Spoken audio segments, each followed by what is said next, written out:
razzle. Are we alive, excited, and full of energy, or are we live? Yes, we are live. We are alive. This is a really interesting topic because we know that, according to this article, I guess we should reference this article real quick and pull that up, Jade, Entrepreneur Network, which is where we're referencing some of the information that's on here. 3 trends driving the millennial own versus rent debate. And these 3 trends are really more of sort of like subtopics, I would say. Right, exactly. I think it's just not. I think it all starts with the millennial itself, which have a different mindset than baby boomers, or I should say, more mature people. Yes. Just call them like that. And don't you dare say the word seniors. Yeah, let's not use that. So it's quite interesting. I mean, it is true. We have tendency to utilize, internet and all the latest technology to attract consumers, attract buyers, and so on. But we do realize, I do actually personally, in our line of business here in San Diego and in Miami, because that's where we have the other office, that the millennials have tendency to prefer renting versus owning. And there's reasons for that. And as of right now, across all of the demographics in America, according to this article, homeownership is at 63%, which is the lowest rate in more than 5 decades. Now, among the millennials, the largest generation since the baby boomers, the rate is only a bit more than half that figure, so 34%. So that's also a record low for that age group. So, and it's interesting because, and then it breaks it down into 3 main reasons why, and I totally agree. What do you think about that? I mean, yeah, the 3 reasons, and we'll talk about them: gratification, commitment, income. I mean, one of the reasons I think that's not in here that is becoming a macro situation is that there are going to be less individuals owning homes as time goes on, because people who are more wealthy are going to be buying more properties and more. So you have one person who owns 100 homes. That person, 10 years from now, he owns 200 homes. Right. So that's 100 people who now can't own a home, that have to rent. So I think that is one also macro factor to the sort of decline in home ownership. But specifically around millennials, I think these 3 things nail it on the head. Well, what I see, it's interesting. You're totally right what you say, but that happens a lot when we are in a downturn. When this crisis, real estate crisis, that's what happens. That investors are actually purchasing more. It's interesting. I just got off the phone with an investor coming in, and he was asking me to find them 10 plus units. And I asked him, I said, why do you want like such a big building when you know that the real estate market is so strong? So we probably, we're talking about maybe hitting a wall soon. And he said to me, he's like, well, we have a lot of money laying around, so I don't want to keep it in the bank. I just want to make an investment. I'm like, okay. And then, he said, obviously the rents are so high, therefore I think it's still a really good investment to buy some units. So, it's interesting because the myth says you buy when it's low and you sell when it's high, right? But in actual facts, people are still buying, even investors. I know a lot of people who like to buy high and sell higher. That's also one of the. I like that. That's also one of the. That's a Grant Cardone line. So going in with the 3 main reasons why the millennials are actually not buying as much as they should. It's interesting. They got gratification, commitment, and then they have the income, right? So as far as gratification goes, we talked about this already on the show, the instant gratification versus, the long-term gratification. And I think it's a major issue that a lot of people have. They don't want to put into the work. They don't want to risk because they just want instant gratification, whatever that makes me feel good at that particular moment or fast. I don't think that's just millennials either. No, I agree with you. I mean, if you look at just like a turnkey home, how quickly that goes, the crazy mad frenzy that goes on a turnkey home versus a home that needs a little bit of work, might be a great price. We have them on Listed Live all the time. Like homes at great price, but you look at it and you go, wow, it's going to take some work, and very few people want to get into that. I agree. Well, the home that I just bought, it was on the market for like 6 months, and I bought it, and I literally redid the whole thing. Is it stressful? Yeah, but I showed you the pictures. It looks amazing. I mean, we're putting so much work into it. So the gratification issue, it's interesting. It's, you go into mindset, and that affects the real estate. It's so interesting how it works, right? So gratification, I think, is one of the main issues. The second one is commitment. It's true. Millennials don't want to commit to anything. As a matter of fact, there's less people getting married You notice that? Oh, big time. Yeah. So, and also the commitment, because they're afraid that, you know, the job will be moving them somewhere else. As a matter of fact, I don't know if you're aware of this, but there is, especially in the tech companies, now they're hiring and they're able to let the employees work from home instead of coming to the office. So they go to the office, especially in San Francisco. It's a trend that's happening. Yeah. You know, you're able to actually go to the office once every 2 weeks, I believe, or once a month, something along the line. So that's shifting as well. So people are going to end up moving less. Make sense? That's right. Yeah. And there's actually a lot of people like that. In fact, I know people who are working remotely, living on a boat right now, traveling the world. I know, like in our situation here in the studio, if we wanted to grow, we would have to have people work from home, or we'd have to get a bigger office space. And no one wants to get a bigger office space. Right. So for a lot of these tech companies, they grow very quickly. It makes it a lot easier for them to do that if they don't have to constantly be taking on office space, signing leases, doing TIs, waiting for all that. Just like, hey, we need someone to do a job. You got a computer at home? Great. Here's what we need you to do. You know, and employees love that. Right. Oh, I can work from home? From home, yeah. Oh my gosh, what a great setup that is. So if you're capable of doing that in your business, and a lot of tech companies are, and we're just kind of assuming that millennials are getting hired at tech companies, but that's where the trends start with those things. I mean, Google was the first place to be like, hey, let's set up pinball, you know, in the office. I mean, they were the first ones to really go, let's create a work environment that's more like a home environment. And I think that definitely makes sense. But what you're saying here about commitment, this is where I see an issue really across the board, not just millennials, especially millennials, but commitment is a real big issue, because you have to commit to everything. Commit to your job, commit to your family, commit to your life. And do you think it's going to be any different in your biggest investment? You have to be committed to that Life too. is a commitment. You know what I mean? It's interesting. This is one of the things that I preach and teach with our team. You're either interested or you're committed. There's a huge difference between the two, you know? There's people, even when they come to the team, not related to purchasing a home, but even purchasing a home, you know, we have buyers coming in, it's true. They're interested in buying a home, but they're not committed to buy a home. And you can smell that from the fact they're like, I don't know, no, it's a lot of work. Oh, I'm too busy. I don't know if I can meet you this weekend because we have to go to a hike. If you're committed to buy a home because it's such a big investment, you should make time for it. I see it like that. I mean, it's already a very competitive market. So if you're really committed to buy a home, you should dedicate a few hours a week to do your research, to go see properties, and sit down and, you know, write an offer or whatnot. And look at it. Yeah, really take a hard look I at it. have to. So that is a macro issue kind of across the I board, agree. in my opinion, but definitely with this age group. And then, of course, talking about buying homes, income being the third one. Yeah, the income. I mean, they're saying the average millennial has a huge student loans averaging $40,000, which is, you know, a lot of money if you consider that. That's an extra, you know, debt that you have to pay. So I get that point, but you know, if you look at a long-term gratification as far as appreciation of the property, tax deduction and whatnot, it makes total sense to buy versus rent. And as a matter of fact, if you want to ease into it, I don't know if you saw that article from San Diego Union Tribune. It just came out, I think yesterday or 2 days ago, and it talks about San Diego average rent. It went up to $1,887. That's a breaking record. Look at this BS. I'm trying to pull up your article. This is the reason why I don't look at the Tribune. I'll just be honest with you. The average rent in San Diego now, it's $1,887. That's for a one-bedroom in downtown. You know what's mind-blowing to me? It's funny because I didn't, honestly, I started reading into this, and I don't do rentals, but you know, it happens usually that they ask me questions and you know, where to go, how to find a rental, whatnot. It's pretty interesting. It says that the rent has increased 20% since March 2015. So that's 20% in 3 years. It's about 6 to 7% per year. That's pretty high. In the year before, I don't know if you were following this, between 13 and 15, it was actually double digit. So we got like probably a 40% in the last 5 years. Yeah, That's huge. It's been crazy, and everyone's been taking advantage of it.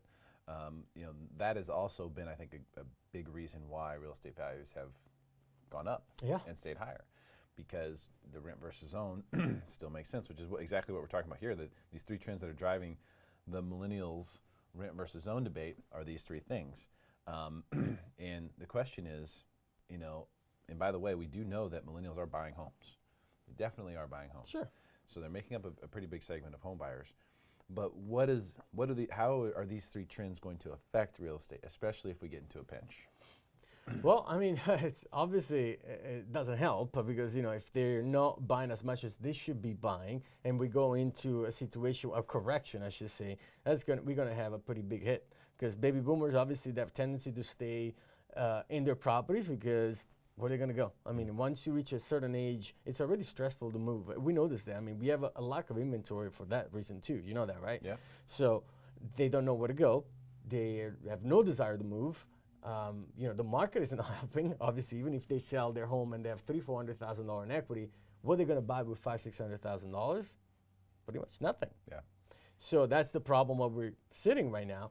I believe the majority of people that they're selling, they have to sell for major reasons, which is either moving out of state or retiring, or maybe because the family just got bigger and they don't fit in the home anymore. Upsizing, downsizing. You have to have a valid reason in order to sell. That's what's happening here in San Diego. So I think that's one of the reasons why we have such a lack of inventory.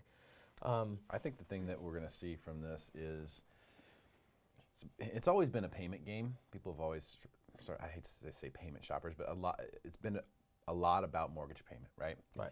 I think that's going to be even more so with the millennials because most of them are integrating into the rental market first, as most people do, but I think they're staying in the rental market longer Than they're supposed to. than the average. I agree. And so it's become more of a payment game. And if you see rents come down, then you will see that it becomes even more difficult to get millennials to buy homes. I agree. Because they'll say, well, but this one's $100 cheaper. Mm-hmm. They're going to look at tax benefits, not going to look at No, they don't look at anything. It's just, this one's cheaper, agree. and I have no commitment. Exactly. Like I have a year lease, I can move out. I'm on a month to month. I don't care. That's where I think these things can really come into effect. And it's interesting because we do go case by case scenarios. At times we have millennials come to the office and we literally analyze how much they're spending, what they're spending as far as personal expenses, business, and then their living expenses. And we realize that they, at times, with tax benefits and appreciation, they're actually better off at times to purchase a home. And when you start debating about it, and I always have to, push back and say, well, but it's $300 more. I'm like, I got it. But $300 more, think about it. You're putting away X amount of money towards principal, and that principal is going to increase year over year. And on top of that, you're going to have appreciation. So you break it down, and it's still not 100% sold. Like, well, but it's only $2,200 right now. I'm like, well, go one time less a week, get a beer less per week. I don't know, whatever. You can save money like that. You know what I mean? That if you really want to think about it, they don't want to sacrifice. No, but they don't want to sacrifice. That's the thing. They want everything easy. That's a tough sell, man. Hey, drink less beer. Yeah, I mean, it's interesting. You have this conversation like, well, but it's $100 and something less renting. I'm like, okay. Do you go to Starbucks? Yeah, every day. I'm like, great. Here you go. It's $150. They can't get it. You know what I mean? They just want to know. No, wait, I need my coffee in the morning. I have this conversation. Not kidding. So that's hilarious. It is. But it's real. That's what I'm saying. Like it's payment shopping. I don't have a better word for it. It's payment shopping. Yeah. And while I understand why that's the case. Because it's sort of like when people do rate shopping.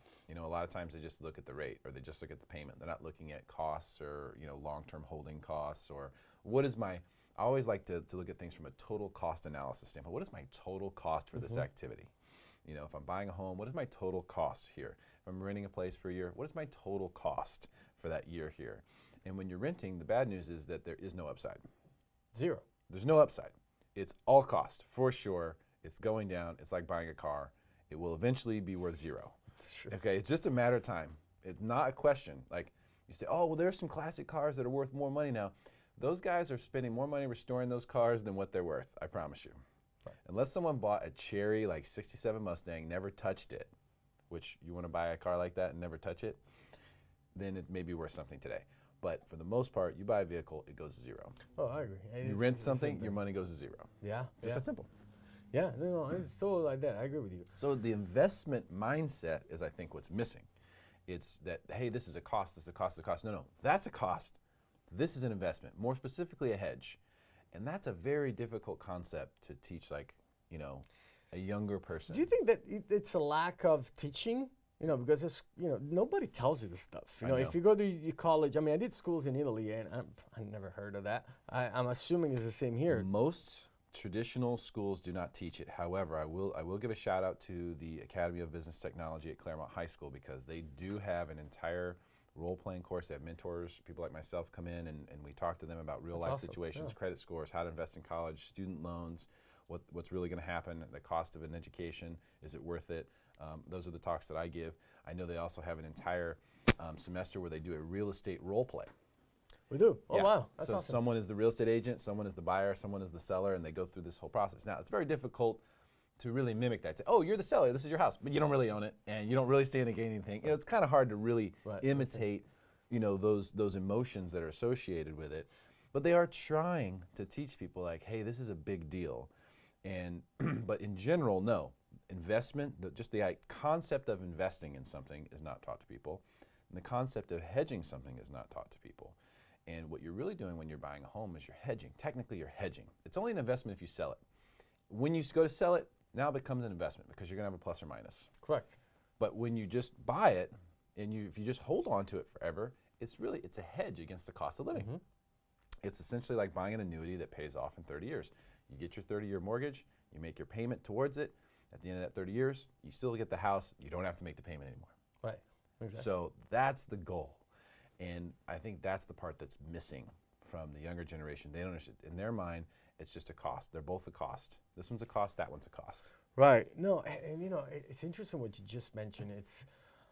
I am like you. You know, I became more of an analytical with time being in this business. And I agree with you. I mean, so let's picture this. You get your home. You're paying your mortgage, right? So your principal goes down.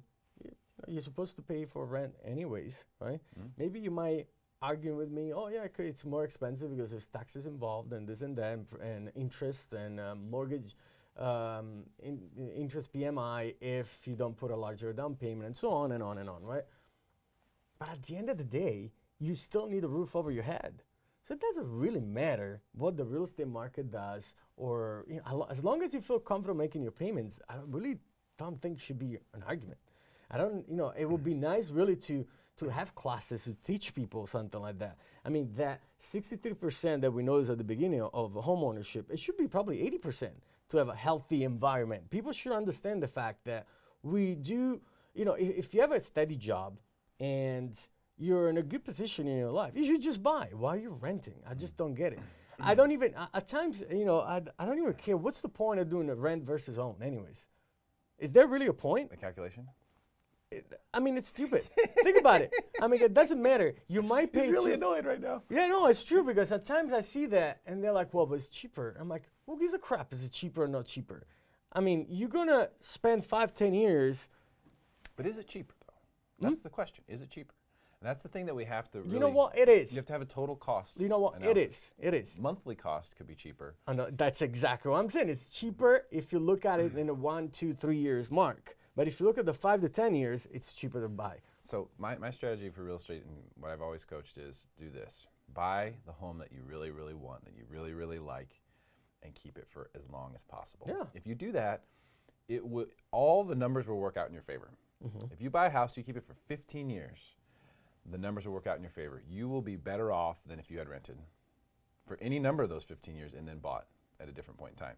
If you can have for that long, where it starts to get difficult if you're buying and selling houses all the time, you know, maybe it starts to get more difficult because you mistimed the market once and, you know, whatever. But if you buy and you keep it for 10, 15 years. It's actually, I did a calculation with about 50 to 60 clients that I work with. 10 to 12 years is the mark that you make money no matter what. It doesn't matter what the market is going to do. It's going to go up. It doesn't matter. It's quite interesting. You win no matter what if you keep it for 10 to 12 years. It's usually 12 years, towards the 12. Okay, so I know it, and that's why I've said 15, I've said 10, but I know that there's a calculation. If you do 10, like you're at least going to break even in the worst case scenario. So if you do 12, maybe you're in the up. positive. You're always up. So if you do that, it's always going to work out. If you don't, then you're susceptible to market changes. But the reason why I encourage homeownership is so that you can ultimately own the home and not have a payment. And if you're just looking at it for payment's sake, then you're missing the point. The point is to not have a payment, because this option over here where you're renting, you're going to have a payment forever. This option over here, you don't have a payment 30 years from now. So that's the difference. That's the thing that Exactly. That's what homeownership is about. And you know, talk about this. Not only you have a payment if you're renting, but we've seen increases of 8% per year. That's true. So every year, they don't give you more than 1 year most of the times, right? They do a 1 year lease. At times they give you 2 years, but you know, they are usually it's 1 year lease. They're smart because the year after they're going to increase 8%, and then 8%. There you go, and you're overpaying. They give you a 2-year lease. It means they think they're at the top of the rental market. Exactly. They're trying to lock you into the highest rate. But you're right, and that's why buying a home is a hedge more than it is an investment, because what you're doing is you're saying, all right, this is my cost. I can afford this. I'm here. It's good. If you know my payment goes up because real estate taxes go up, that means my property value is going up. So what? If property values go down, guess what? My payment will go down because my taxes will go down. What do I care how much it's worth until the day I want to sell it? Right. Ideally, you buy a house, it goes way down in value right after you buy it. The payment gets as low as possible, and then by the time you're ready to sell it, if you do ever sell it, it goes back up. That would be the cheapest way to buy a house. But that sounds bad, but that's the cheapest way to own a home. So It's true. Sounds bad, but it's the end of the day, the it's cheapest like way. the exit strategy, we should call it like that. You know, the exit strategy, no matter what, you keep it for 12 years, and within 12 years, you're going to make some money. Yeah. Or you're going to put aside some money, however you want to say it. Well, you're going to be net positive. Yeah, here you go. Net positive. You're going to be net positive with your tax advantages versus renting and rental increases. Right. You're going to be net positive. That's So- the difference maker. So not in every case, not in every neighborhood, in every place in America, I guess we should disclaim, but this is what the numbers have proven us in San Diego. If you go back, you can split test it, you can back test it, you can do all the tests you want on it. They've broken it down, NAR's broken it down, CAR's broken it down, all sorts of economists have broken it down. That's what it stems to. So that's the point that's missing. And that's the reason why millennials will just look at payments and they will just payment shop, because they don't understand that part. Totally. And you know, it depends on the micro market, like you earlier said. If we look actually into downtown San Diego, right? High rises, condominiums, HOA could be quite pricey as well. It's interesting to see that I have actually quite a lot of vacancy in downtown San Diego as far as apartments go. I think the reason is because they're really pushing it. I mean, if you got to spend, you know, I don't want to exaggerate, but I've seen studios for $2,300 to $2,500 a month. For rent. A studio. Yeah. It's a box, man. You don't even have a bedroom. You know what I mean? So I think they're really, really pushing it out there. They are. So, and I know this, it's quite interesting because we don't really realize that, but you know, there's actually quite a lot of vacancy going on in downtown San Diego. Is there? For rental? Yeah, it's interesting. Just on the apartments, on the high rise. If you look at the big picture, you take out downtown San Diego, actually the vacancy is really low. But if you just look at the micro market of downtown San Diego in the high rise, it's quite high. Huh. Well, who's going to pay $2,300, $2,500 for a studio? Not very many people. I mean, you need to make $7,000 a month. You know, unless cover. you work down there, or Right. you just are hell bent on living down there. I think that's exactly what it is. Let's see what James said here. He says, "Worried they don't realize what a normal interest rate environment looks like. Many ramifications." Yeah, that's true. You know, and interest rates have gone up. And thanks, James, for commenting. Always feel free to comment. We are live right here on Facebook. So, yeah, I think that there are many ramifications to higher rates. There are many ramifications to a lot of these things. But what is a normal interest rate environment? That's the thing. What is normal? Right now, normal is 4% something, you know, and soon I think we'll see the normal is going to be 5% something. When I first got into the mortgage business in the late 90s, rates were in the 7 to 8% range. You know, then they went into the 6s, and then they went to the 5s and the 4s and the 3s, and we couldn't believe it. The interest rates were in the 3s. I remember that, 3.5. Couldn't believe it. It was insane. I've seen people getting mortgages 3.25 on a 30-year fix. That's insane. Yep. I remember getting my dad a loan in 2001. I think it was a 15-year that they got. It was at 3%. 3%. Wow. On a 15-year. That's like almost no interest for the bank on that. That's amazing. It's free money. It's insane. Yeah. So they subsequently paid it off, made all their payments. I guess the bank got what they were looking for. But you know, what is normal? That's the question. I don't think you can really define that. Yeah, exactly. I agree with you. There doesn't exist as normal or standard. I mean, what is it? I mean, that's what it is. It's mortgage rates.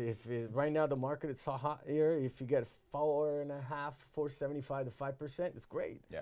I mean, honestly, it's great. If you think about how much credit cards are, it's like what, 1990% or 23 something percent on Well, I credit think cards. just the trajectory. If you just look at the interest rate trajectory on a graph, you'll see like, okay, they're pointing higher. As the economy does well, as the stock market does well, interest rates are supposed to go up. Right. You're not supposed to give your money to the bank for 0.03%, you know, interest. Like, you're supposed to be able to put your money in the bank and get 1% or 2%. Right. And in order to do that, rates need to go higher. Right. So it's not a horrible thing. It's great for savers. It's not necessarily good for the stock market or the bond market, which means mortgage rates could suffer. Right. So, and I wanted to touch briefly, you know, Miami, the market in Miami. You know, Yeah, we opened we opened this office in Miami, in Florida. So, if you guys are watching out there, you're thinking about maybe getting I don't know, a spot in Florida. Miami is gorgeous. If you've been there, right? I haven't been to Miami. No, You've never been to Florida. Miami. You gotta go. Miami is look, it's amazing. I love it. I really, really love it. Especially during the winter, I think is way better than here. The climate, you're Really? about 70 to 80s winter time. Summer, it's super hot. Like literally, you're dying. It's 95 Humidity. to 100, super humid, 100% humidity. Yeah, it's pretty terrible. But it's a great spot to actually invest. You know, one of the reasons why we opened this office out there is because we're making investments out there. I have a pool of investors that they're buying over there in Miami. So you're getting cap rates 13, 15%. Wow. 13 to 15% cap rate. It's Miami. It's no Oklahoma. Yeah. No offense to anybody out here. But Miami, you know, it's great because there's so many tourists. Everyone from East Coast goes to Miami on vacation. So it's a great spot. You can find, talking about rent versus own over there. So the rents are way higher than owning a property, even in a high rise. It's insane. If you look at pictures in Florida, the skyline, the downtown of Miami, it's actually more dense than New York. Really? Yes. They built so much. You have so many high rises, and they're all empty. There's a huge crisis on a high rise there. So basically, they overbuilt, and they're not able to sell. There's not enough demand, so there's all these huge buildings. And I'm talking about like high-end buildings. And so what do you think the opportunity is there? There's huge opportunities. You know, there's stuff that you could buy on a high rise overlooking the water for like $220, $250 a condo. It's a 1-bedroom, 1-bath. I mean, one of the most beautiful, luxurious buildings out there. So there is great opportunities. And if you go rent a place like that, it's going to cost you about $2,800 to $3,000. So when you really go do a comparison between renting versus own, it's mind-blowing to me. I mean, there's a huge difference. You're better off buying than rent. So it could be a great opportunity for people here in San Diego if they're looking to invest, even do Airbnb, or they're looking to just rent it out for, on a yearly lease. It's a great opportunity. Do they have, the condos down there have the Airbnb restrictions like we have here? Or No, are they more open? no, they're very open. Yeah, Miami, it's free. Everything it's easy going there. See, we forget because we're in California where they sort of discourage business. Yeah. Certain places like Very Texas tight, or Florida, they're usually a lot more open to the idea of doing business. If you have a good idea for business or you want to rent out your condo, it's like, no one can tell you can't rent out your condo. What are you talking about? No, they're super open. And the most beautiful thing is that tourism, it's so lively there. There's tons and tons of people just coming over visiting. You go for spring break, it's insane in Miami. The beach are spectacular, white sandy beach. The water is crystal clear. It's really nice. The Keys are down there, so there's so much to do, and I think it's a great investment. Honestly, I've seen multiple units. We sold a few to investors actually from San Diego that they're purchasing over there just for a yearly lease. They bought 4 units. I personally bought 3 units. So there's so much going on. There's opportunities. Multi-unit opportunities. Multi-units, condominiums. I mean, if you can't get wrong. Honestly, I feel like in San Diego, the real estate market went up so fast. It was already quite healthy, and then in a short period of time, we already surpassed what the prices were in 2006. So we're healthy. We're in a good situation. In Miami, it took a little longer. It's lagging. And the reason it's lagging is because they overbuilt in downtown. Therefore, you see, think about this. They're offering 6 to 7% of buyer's agent for pre-constructions. Wow.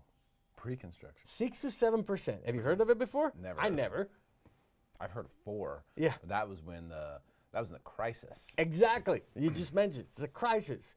So to me, if I'm an investor, if I have some large amount of cash, or I have good credit and I want to make an investment, I would definitely buy down in Miami. Very interesting. Very interesting. So the Miami market, opportunities are swirling. Absolutely. Crazy stuff. Yeah. Il Nazo. Thank you. Joe Corbisiero, great to see you, my friend. Thank you. Thanks for tuning in. Share this video. Make your friends smarter than everyone else.